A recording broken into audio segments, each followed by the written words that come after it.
പൗലോസ്ലീഹ എഫെസോസ്കാർക്ക് എഴുതിയ ലേഖനം 2-ാം അധ്യായം 1 മുതൽ 22 വരെയുള്ള വാക്യങ്ങൾ. രക്ഷാ ദൈവികദാനം. അപരാധങ്ങളും പാപങ്ങളും മൂലം നിങ്ങൾ മൃതരായിരുന്നു. അന്ന് ഈ ലോകത്തിന്റെ ഗതി പിന്തുടർന്നും അനുസരണക്കേടിന്റെ ഈ മക്കളോടൊപ്പം ഒരു കാലത്ത് നമ്മളും ശരീരത്തിന്റെയും മനസ്സിന്റെയും അഭിലാഷങ്ങൾ സാധിച്ചുകൊണ്ട് ജഡമോഹങ്ങളിൽ ജീവിച്ചു. നമ്മളും മറ്റുള്ളവരെ പോലെ സ്വഭാവേന ക്രോധത്തിന്റെ മക്കളായിരുന്നു. എന്നാൽ നമ്മൾ പാപം വഴി മരിച്ചവരായിരുന്നിട്ടും കരുണാസമ്പന്നമായ ദൈവം നമ്മോട് കാണിച്ച മഹത്തായ സ്നേഹത്താൽ ക്രിസ്തുവിനോടുകൂടെ നമ്മൾ ജീവിച്ചു. കൃപയാൽ നിങ്ങൾ രക്ഷിക്കപ്പെട്ടു. യേശു ക്രിസ്തുവിനോടുകൂടെ അവിടുന്ന് നമ്മെ ഉയർപ്പിച്ച് സ്വർഗത്തിൽ അവനോടുകൂടെ ഇരുത്തുകയും ചെയ്തു. അവിടുന്ന് യേശു ക്രിസ്തുവിൽ നമ്മോട് കാണിച്ച കാരുണ്യത്താൽ വരാനിരിക്കുന്ന കാലങ്ങളിൽ തന്റെ അപരിമേയായ കൃപാസമൃദ്ധിയെ വ്യക്തമാക്കാനാണ് ഇപ്രകാരം ചെയ്തത്. വിശ്വാസം വഴി കൃപയാലാണ് നിങ്ങൾ രക്ഷിക്കപ്പെട്ടത്. അത് നിങ്ങൾ നേടിയെടുത്തതല്ല, ദൈവത്തിന്റെ ദാനമാണ്. അത് പ്രവൃത്തികളുടെ ഫലമല്ല. തന്മൂലം ആരും അതിൽ അഹങ്കരിക്കേണ്ടതില്ല. നാം ദൈവത്തിന്റെ കരവേലയാണ്. നാം ചെയ്യാൻ വേണ്ടി ദൈവം മുൻകൂട്ടി ഒരുക്കിയ സൽപ്രവർത്തികൾക്കായി യേശു ക്രിസ്തുവിൽ സൃഷ്ടിക്കപ്പെട്ടവരാണ്. എല്ലാവരും ക്രിസ്തുവിൽ ഒന്ന്. നിങ്ങൾ ശരീരം കൊണ്ട് വിജാതീയരായിരുന്നപ്പോൾ ശരീരത്തിൽ കൈകൊണ്ട് പരിച്ഛേദനം ചെയ്യപ്പെട്ടവർ നിങ്ങൾ അപരിച്ഛേദിതർ എന്ന് വിളിച്ചിരുന്നത് ഓർക്കുക.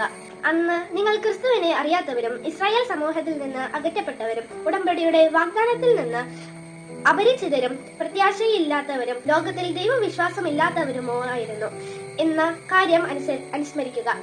എന്നാൽ ഒരിക്കൽ വിദൂരസ്ഥരായിരുന്ന നിങ്ങൾ ഇപ്പോൾ യേശു ക്രിസ്തുവിൽ അവന്റെ രക്തം വഴി സമീപസ്ഥരായിരിക്കുന്നു. കാരണം അവൻ നമ്മുടെ സമാധാനമാണ്. ഇരു കൂട്ടരെയും അവൻ ഒന്നിപ്പിക്കുകയും ശത്രുതയുടെ മതിലുകൾ തകർക്കുകയും ചെയ്തു. കൽപ്പനകളുടെയും ചട്ടങ്ങളുടെയും ആധിപത്യം അവൻ തന്റെ ശരീരത്തിലൂടെ ഇല്ലാതാക്കി.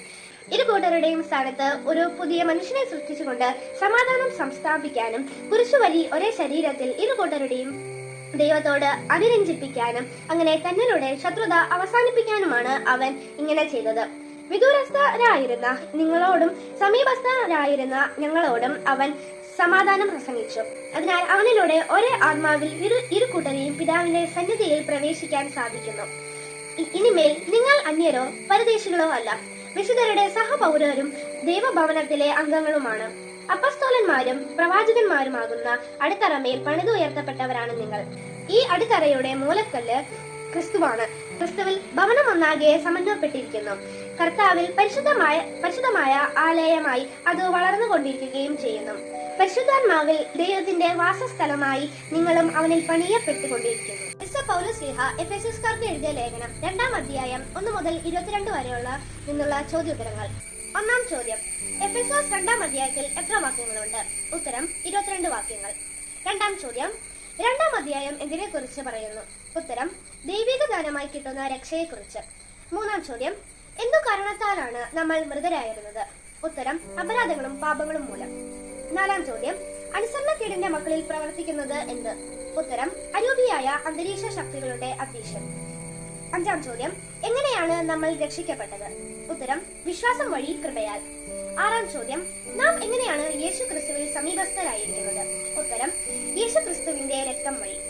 7-ാം ചോദ്യം: എങ്ങനെയുള്ള അടിത്തറമേൽ പണിതുയർത്തപ്പെട്ടവരാണ് നാം? ഉത്തരം: അപ്പസ്തോലന്മാരും പ്രവാചകന്മാരുമാകുന്ന അടിത്തറമേൽ. 8-ാം ചോദ്യം: അടിത്തറയുടെ മൂലക്കല്ല് ആരാണ്? ഉത്തരം: ക്രിസ്തു. 9-ാം ചോദ്യം: ആരാണ് ദൈവത്തിന്റെ കരവേല? ഉത്തരം: നാം ഓരോരുത്തരും. 10-ാം ചോദ്യം: വിശ്വാസത്തിലൂടെ ലഭിക്കുന്ന ദാനമേത്? ഉത്തരം: രക്ഷ.